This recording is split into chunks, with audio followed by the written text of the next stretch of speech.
Amid smoke and silence, a chilling prophecy. In the final persecution of the Holy Roman Church, Peter the Roman shall feed his flock amid many tribulations. And the city of 7 hills shall be destroyed.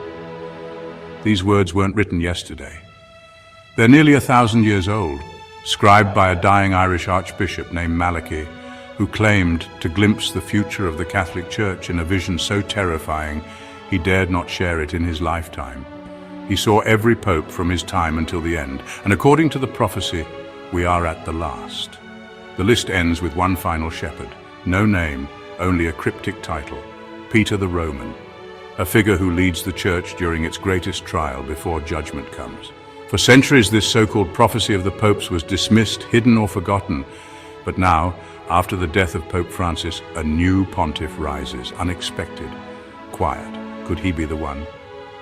But just who is the man behind the name, Pope Leo XIV? White smoke curls into the sky, bells ring out across Vatican City, but inside the Sistine Chapel, behind centuries-old doors locked to the world, something unexpected just happened. A name outside the Curia knew has been chosen, and now the world asks, who is Pope Leo XIV? But this is no ordinary successor to St. Peter. The man who emerges, clad in a red mozzetta with a papal stole, is Robert Francis Prevost, now Pope Leo XIV. His journey to this sacred moment is one of unexpected turns and quiet determination. Born in the heartland of America, Chicago, in 1955, young Robert's life seemed destined for a different path. With a degree in mathematics from Villanova University in Pennsylvania and a heart grounded in faith, Pope Leo XIV brings both logic and conviction to the helm of a church navigating a world in chaos. His journey led him to Peru, a land rich in culture and history, yet grappling with poverty and injustice. It was here, among the marginalized and the forgotten, that Robert, now Father Prevost, truly found his purpose. He immersed himself in the lives of the Peruvian people.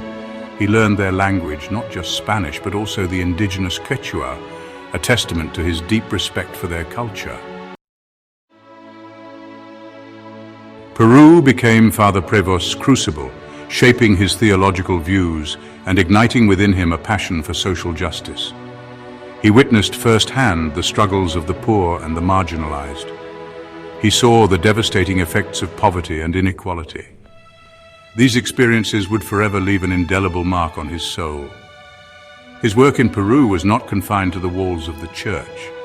He was a tireless advocate for the poor, working to improve their living conditions. He established schools and healthcare centers. He fought for their rights and dignity.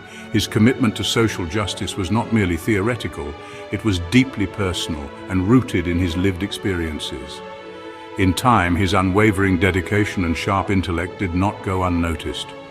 He was appointed Bishop of Chiclayo, a testament to his growing influence within the church. His leadership was marked by humility and compassion.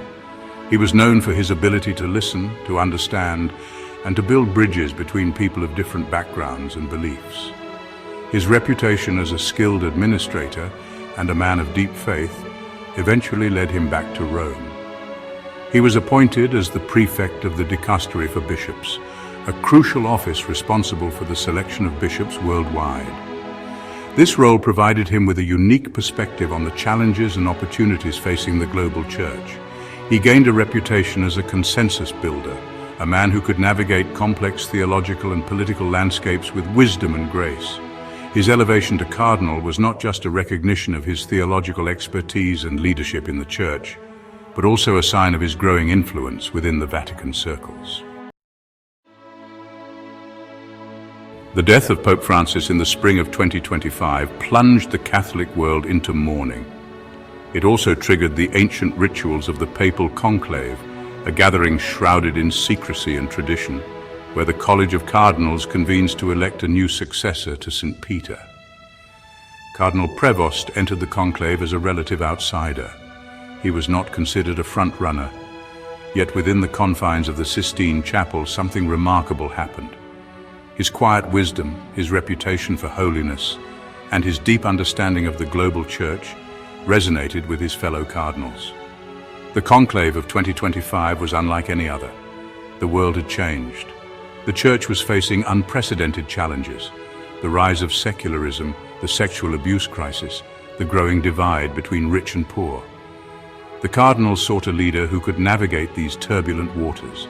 They sought a pastor, a scholar, a man of unwavering faith. After 2 days of intense deliberation and prayer, Cardinal Prevost emerged as the unexpected choice. His election was a testament to the Holy Spirit's guidance and a recognition of the need for a new kind of leadership in the 21st century Church.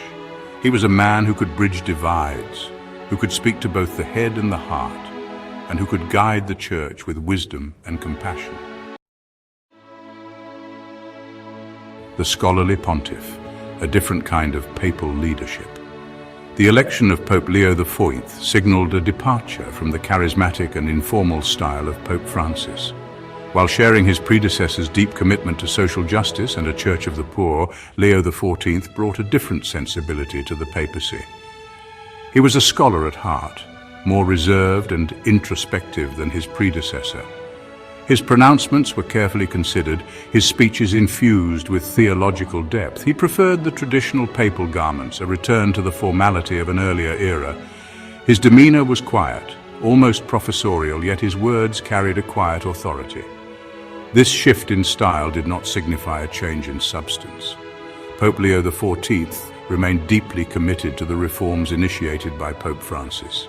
He continued to champion the cause of the poor and marginalized. He called for a more just and equitable world. However, his approach was more measured, more strategic.